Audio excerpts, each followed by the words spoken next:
Hi Dad.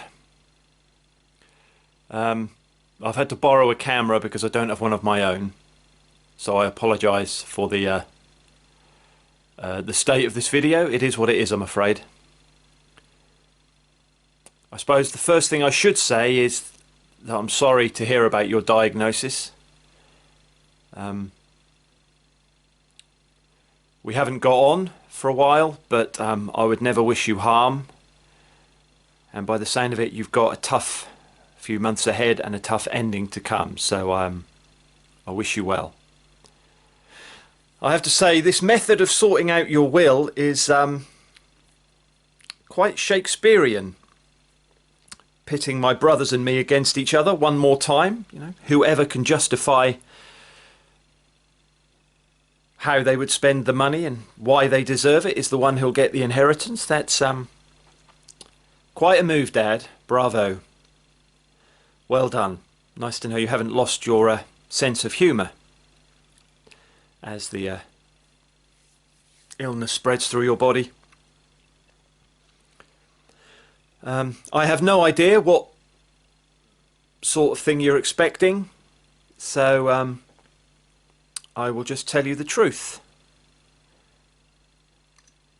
My life has not worked out how I had planned it to when I left, when you kicked me out.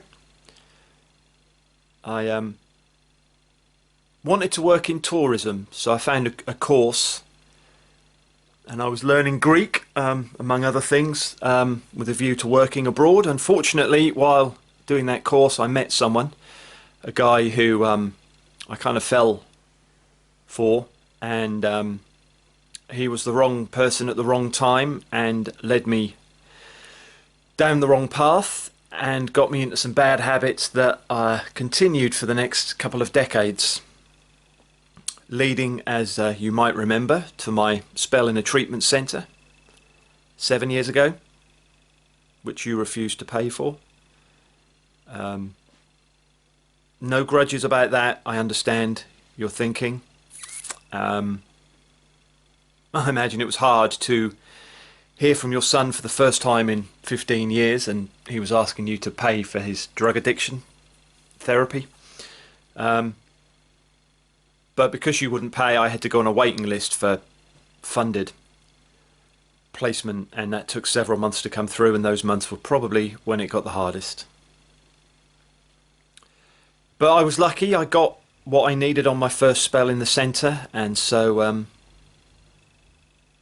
my life's got slowly better since.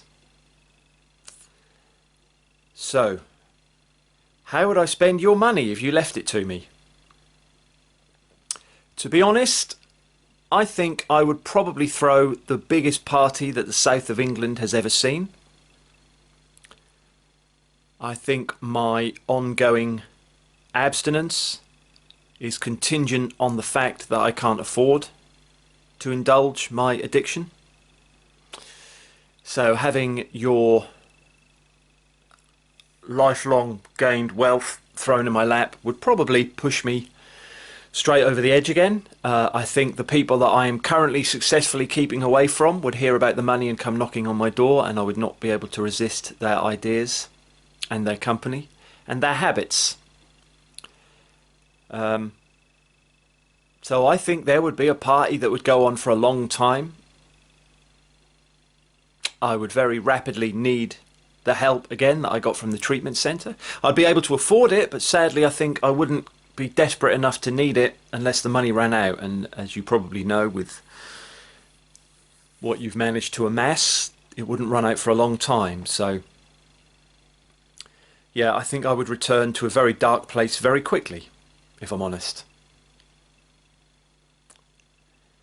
So what am I trying to say? I guess what I'm trying to say is, if you want revenge for the way I embarrassed you at your 50th birthday party, if you want some kind of payback for the shame of having a gay son, then I guess giving me the inheritance would probably be the way to do it.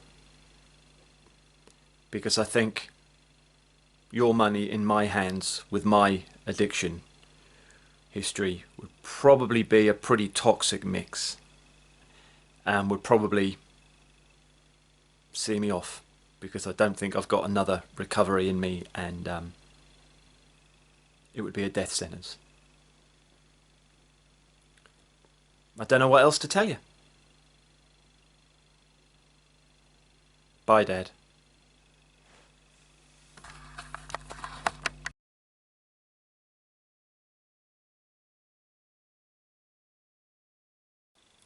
Hello, Father. I hope you are not struggling too much in what I imagine are very difficult times for you. You have 4 options available to you, and I feel my task today is to convince you that my plan for your money is the most viable one, the one most likely to continue your business successfully and to provide you with a fitting legacy. Why am I the best option to be given control of your empire? Well, let's compare for a few seconds, shall we? Simon is a lost cause financially. We all know this. I'm not being unpleasant by pointing out the truth. He gave up on life in his early 20s and he has lost himself since to self-destruction. Giving him money would be the worst business decision of the century. You might as well cut out the middleman and take it straight to some inner city drug dealer. Daniel, as I'm sure you won't need reminding, has already spent more of your money than you ever intended him to. He stole from you. He took money from the company funds and he used it to pay off his debts, and then he lied about it when he was caught. A leopard never changes its spots, Dad. You always said that. And as for Nathan, well, Nathan is still angry. Very angry. He has certain grievances against you that he feels are justified, but in reality, he just got upset when he didn't get his own way. I think he never forgave you for having more children after him, and once it became obvious that all his brothers were brighter than him, he just succumbed to his own rage and ran away.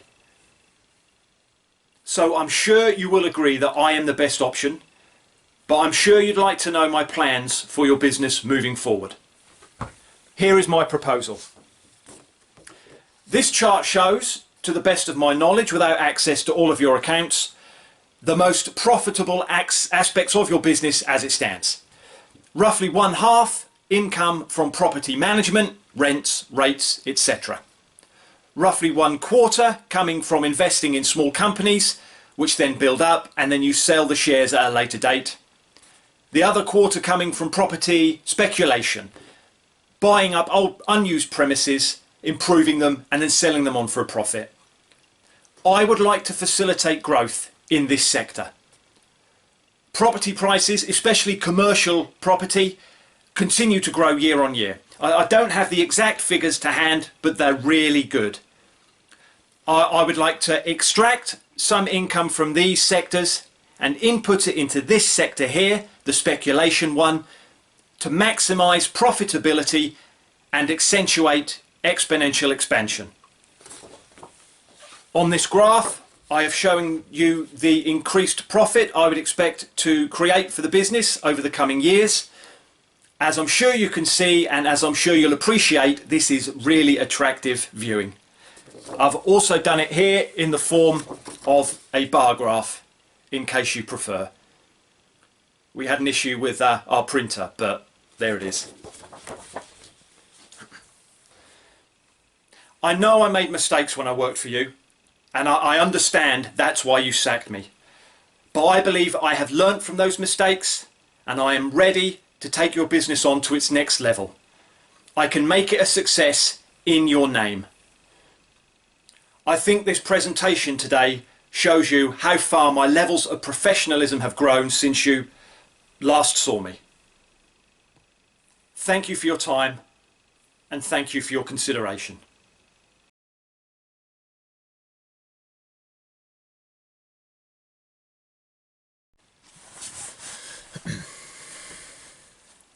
I'm recording this in the car because I don't want my family to see me do it.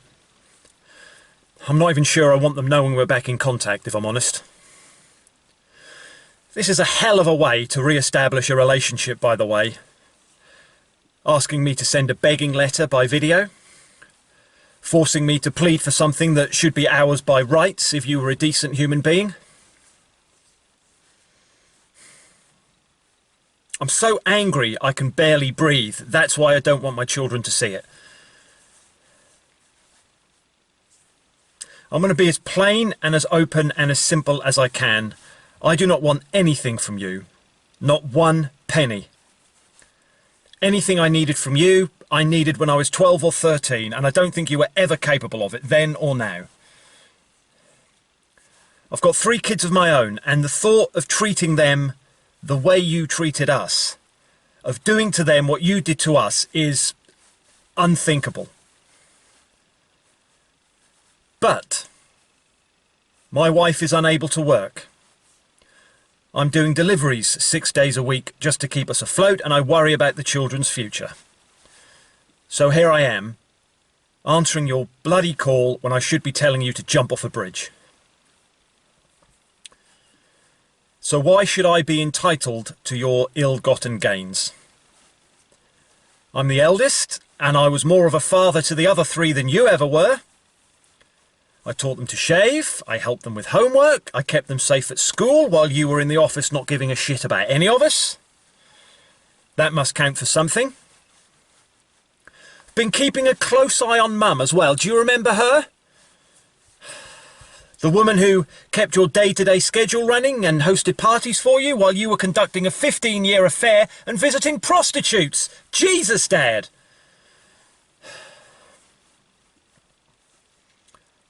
You know, you might think a paltry payout and a small house in the country is a decent divorce settlement. You're the only person that does. She never did anything wrong, and your lawyers... So I would see her right. I would give her the kind of life she's always deserved. I would have fun distributing lots of it to charities as well. All those charities you would never support, you selfish miser. What was it you said to me when I wanted to do a sponsored bike ride? Cancer research is a waste of money. I hope you're choking on the irony of that one now.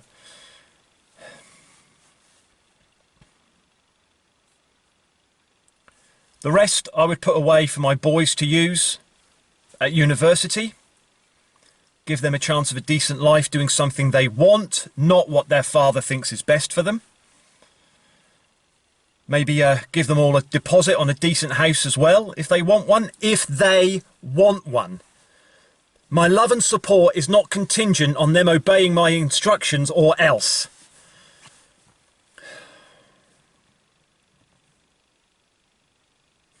That's it. That's my pitch. A chance for you to make up for all the missed birthdays and all the crap Christmases. And a chance for you to give your descendants the means to make something of themselves. If there's any shred of decency in you, I hope it's a chance you'll take, but I doubt it.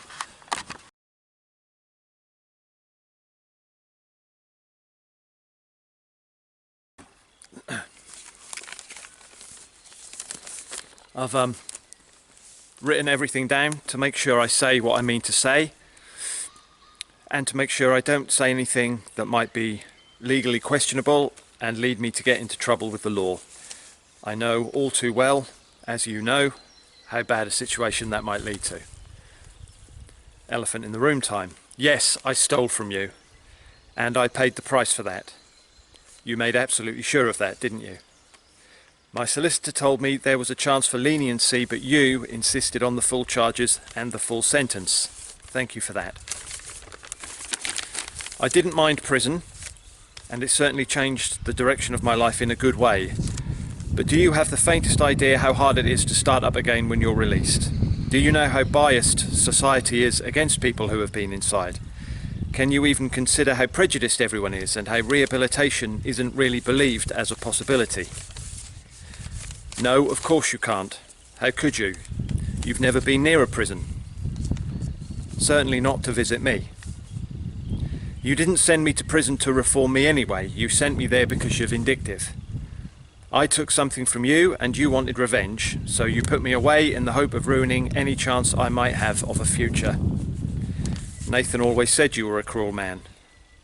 Fine, I've made my own way anyway, so there you go. That plan didn't quite work, did it?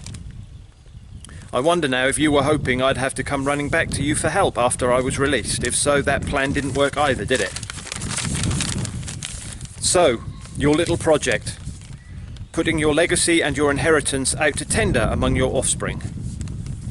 I imagine this is all a ruse, a final chance for you to put the boot in on me and my siblings. This is just a carrot you're dangling in front of us before you die to get us to show a bit of interest in you, and it'll just be snatched away after you die. You'll probably leave it all in trust for a guinea pig or something.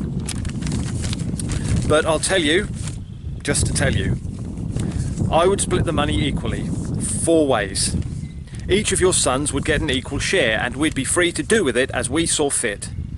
None of your conditions, no influence from your legal firm or your old business partners. If Simon wants to squander it, if Nathan decides to build a huge house for his family, if Stephen invests it all in pharmaceuticals or weapons or women's clothing or something, that is entirely up to them. And I don't know what the others have said in their videos, but I'm pretty sure that, if it came to it, they would all do exactly the same thing. I know you've enjoyed keeping us apart as much as you can, and maybe you're hoping this will have us tearing each other to pieces for one final time, but I'm pretty confident that we'd take care of each other, because that's what families do. And we've all learnt that, even though we never saw it from you. That's all I have to say.